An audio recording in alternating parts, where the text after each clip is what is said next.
Hello everyone. तो स्वागत है आपके अपने YouTube channel the explorer man में। और आज हम बात करने वाले हैं इंग्लिश पैसेज के बारे में, जो कि बहुत ही इम्पोर्टेंट पार्ट है नवोदय विद्यालय के एंट्रेंस एग्ज़ाम के लिए। तो यहाँ पे हम बताते हैं कि किस तरीके से हमें ये कर सॉल्व करने हैं, किस तरीके से हमें इनके आंसर्स फाइंड करने हैं और ये कितना इम्पोर्टेंट है। तो चलिए वीडियो को शुरू करते हैं। तो सबसे पहले हम बात करते हैं इंग्लिश के बारे में। देखिए, हमने आपको मैथमेटिक्स के कई सारे चैप्टर लगभग ख़त्म ही करा दिए हैं पूरी। अब सिर्फ एक चैप्टर बचा हुआ है, डाटा इंटरप्रिटेशन। अब वो हम आगे करेंगे, लेकिन इससे पहले हम बात करते हैं पैसेज के बारे में। देखिए, इंग्लिश पैसेज के अंदर हम बात करें, पैसेज जैसे हिंदी में हम कहते हैं अपठित गद्यांश पढ़ते हैं, वैसे ही क्या होता है इंग्लिश के अंदर पैसेज होते हैं। और ये पैसेज आपके 4 दिए जाते हैं। कितने दिए जाते हैं? 4 दिए जाते हैं, जो कि हमारे 5-5 नंबर के होते हैं। और टोटल अगर देखा जाए तो कितने हो जाता है? 20 मार्क्स का हो जाता है। तो इस हर एक क्वेश्चन में आप हर एक पैसेज के अंदर आपको 5 क्वेश्चन दिए होंगे और हर एक क्वेश्चन के लिए 1-1 नंबर दिया जाएगा। तो टोटली आपके कितने मार्क्स बन जाते हैं? 20 नंबर। तो 20 नंबर भी हमारे लिए बहुत ज़्यादा मायने रखते हैं। तो यहाँ पे हम क्या करेंगे, पैसेज को पढ़ने के और पढ़ने के बाद उसके क्वेश्चंस को कैसे हम आंसर्स को कैसे फाइंड कर सकते हैं, ये हम जानेंगे। तो सबसे पहले कुछ इंपॉर्टेंट टॉपिक्स हैं, उनको हम जान लेते हैं। जैसे कि सबसे पहली बात ये है कि कोई भी पैसेज दिया जा रहा है तो उसको बहुत ही ज़्यादा केयरफुल होकर पढ़ना है। कैसे पढ़ना है? बहुत ही ज़्यादा केयरफुल होकर पढ़ना है। इसके बाद जो सेकंड पॉइंट ये है कि इसके जब आप पढ़ लोगे पैसेज को, तो फिर आपको क्वेश्चंस को पढ़ना है कि क्वेश्चन एक्चुअली में आपसे क्या पूछा जा रहा है। ठीक है? और हर एक क्वेश्चन के 4 ऑप्शन दिए जा रहे होंगे और उन ऑप्शन में से आपको जो भी आपको आंसर सही है, ठीक नहीं लगता, जो सही है उस पर ही क्या करना है? टिक करना है। ठीक है? थर्ड पॉइंट ये है, इसके बाद जब आप कर लोगे, इसके बाद फिर दोबारा से एक बार रीचेक ज़रूर कर लेना है कि गलती से ऐसा ना हो गया हो कि हम जो क्वेश्चन कर रहे हैं, हमने गलती से किसी दूसरे पर टिक कर दिया है। ठीक है ना? तो और सिंपली बात करें तो हमें पेपर में तो टिक करना नहीं है, हमें सिंपली क्या करना है, जो ओएमआर शीट होती है उसको हमें अच्छे से क्या करना है? फिल करना है। क्या करना है? उसको फिल करना है। और फिल भी कैसे करना है? पूरे तरीके से, गोला पूरा भरा जाना चाहिए, जैसे मैंने भी फिल किया है। ठीक है ना? तो चलिए अब बात करते हैं। अब यहाँ पे हमारे जो कुछ पैसेज दिए गए हैं, हम पैसेज से समझते हैं किस तरीके से हमें ये पैसेज के आंसर देने हैं। तो सबसे पहले आपको जो पैसेज दिया गया है, उस पैसेज में आपको पढ़ना है बहुत ही ध्यानपूर्वक। क्या है? ये 2019 में आ चुका है। तो सबसे पहले पढ़ें तो क्या है? Chewing gum was discovered 1000 years ago by the Mayans in the Mexican jungles. They found a liquid leaking from a sapodilla tree. As it oozed out, it thickened into something that they called chicle, which was chewable and tasty. Today, workers called chicklers still collect chicle. The chicle is boiled to remove the water. It is then made into slabs about 30 pounds each or 14 kilogram each. These slabs are sent to gum factories. It is mixed with several ingredients to sweeten, soften, flavor and color the gum. तो यहाँ पे हमें chewing gum के बारे में, chewing gum की history के बारे में बताया गया है। और इसके बाद हमें क्या करना है, हम क्वेश्चन पढ़ेंगे। तो सबसे पहला क्वेश्चन क्या है? Discovered chewing gum. तो जो च्युइंगम है वो डिस्कवर हुई थी, कैसे, किसके द्वारा की गई थी? मायंस के द्वारा की गई थी। किसके द्वारा की गई थी? तो मायंस। तो मायंस ने क्या किया था? च्युइंगम को डिस्कवर किया था। इसका ऑप्शन क्या है? पहला वाला ऑप्शन हो जाएगा। ठीक है ना? अब नेक्स्ट क्या है? Are the workers who collect chicle. तो उन वर्कर्स को क्या कहा जाता था? तो देखिए, अभी हमने यहाँ पे क्या पढ़ा था, हमने जो वहाँ के वर्कर्स होते थे उन्हें चिकलर्स कहा जाता था। तो यहाँ पे क्या है? ऑप्शन नंबर 3 है, ये है आपका चिकलर्स। ठीक है? अब बात क्या है? अब क्वेश्चन है अगला, slabs of chicle are sent to.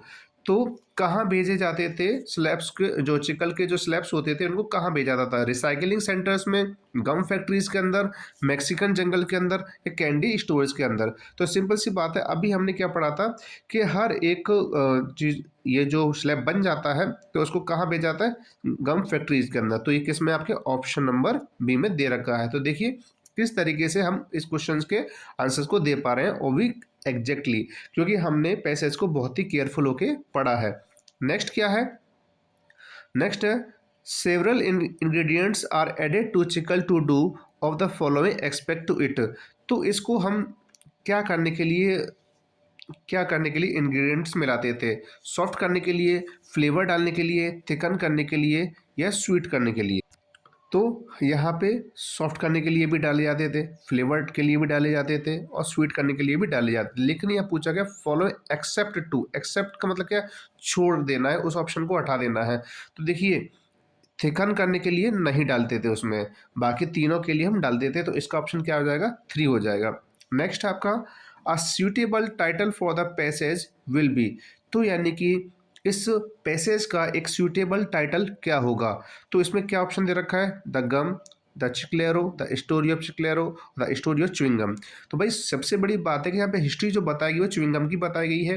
तो स्पेशली इसका जो चैप्टर का नाम होना चाहिए च्युइंगम से रिलेटेड ही होना चाहिए। तो क्या है इसमें? The story of the chewing gum, यही इसका आंसर हो जाएगा। तो हमने पहले पैसेज के 5 क्वेश्चंस को किया है, और इस तरीके से हमने 5 में से 5 नंबर यानी 5 आउट ऑफ 5 मार्क्स को गेट कर लिया, अचीव कर लिया है। तो इसी तरीके से आपको एग्जाम में भी आपको बढ़िया तरीके से, अच्छे तरीके से अटेंशन लेकर पूरा पैसे पढ़ना है, और इसके बाद फिर हमें क्वेश्चंस के आंसर्स को देना है। तो अब आगे बढ़ते हैं और नेक्स्ट पैसेज को पढ़ने की कोशिश करेंगे और जानेंगे किस तरीके से उनको आंसर्स देने हैं।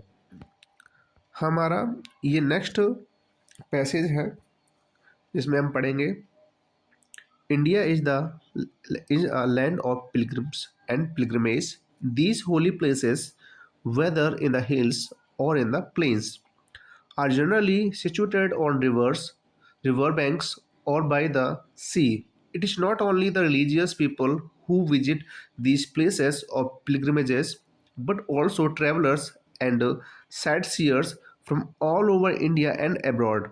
Wherever two or more rivers meet, pilgrims come to bath and worship because that place is supposed to be holy.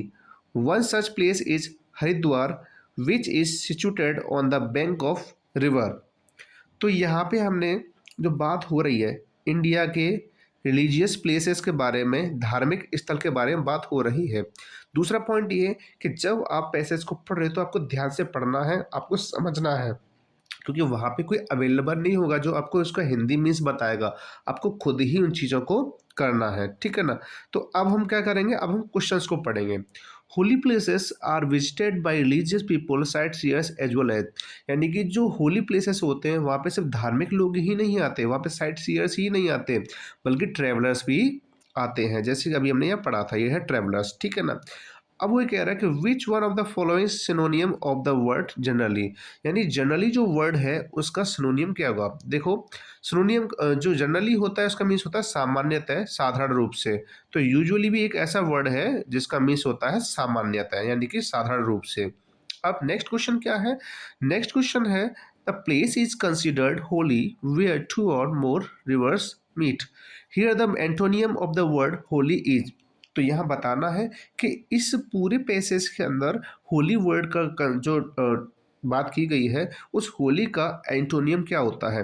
तो देखिए, गॉडली, लीजियस एंड पियस, ये अप्रोक्सीमेट इसके क्या है? सिनोनियम से। जबकि हमें एंटोनियम क्या बचा? सिर्फ एक ही बचा, वो क्या है हमारे पास? कर्स है। क्या है? कर्स्ड। तो कर्स्ड का मीन्स क्या होता है? पवित्र होता है या फिर अभिशाप होता है। नेक्स्ट क्या है? People come to bath and worship in the Ganga as it water. यानी कि आप खुद सोचिए कि लोग गंगा के पानी में, गंगा के जल में क्यों नहाने आते हैं? सिंपल सी बात है, क्योंकि वो पानी कैसा होता है? होली, यानी पवित्र होता है। ठीक है, क्लियर एंड क्लीन तो होता ही है, हेल्दी भी होता है, कूल भी होता है, लेकिन पवित्र होता है। पवित्र होने की वजह से वो अब लोग अपने पाप को धुलने के लिए वहाँ पे आते हैं। नेक्स्ट क्या है? People go on a pilgrimage because they are.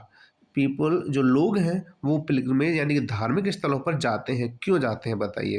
वो बूढ़े होते हैं इस वजह से जाते हैं? नहीं। क्योंकि वो जानना चाहते हैं इस वजह से होते हैं? नहीं। क्योंकि वो क्यूरियस होते हैं? नहीं, इस वजह से नहीं जाते। वो इसलिए जाते हैं क्योंकि वो धार्मिक होते हैं। कोई भी व्यक्ति अगर धार्मिक है तो वो अपने धार्मिक स्थलों पर, पिलग्रिमेज स्थल प्लेसेस पर जाएगा, चाहे वो किसी भी रीजन का हो, ठीक है ना। और अगर क्यूरियस है तो वो तो हर जगह पे घूमेगा, सिर्फ एक जगह पे नहीं घूमेगा। तो इस तरीके से हमने यहाँ पे ये सारे के सारे जो पैसेज हैं हमने उनको क्या किया, पढ़ा और उसके बाद हमने उसके क्वेश्चंस को आंसर किया।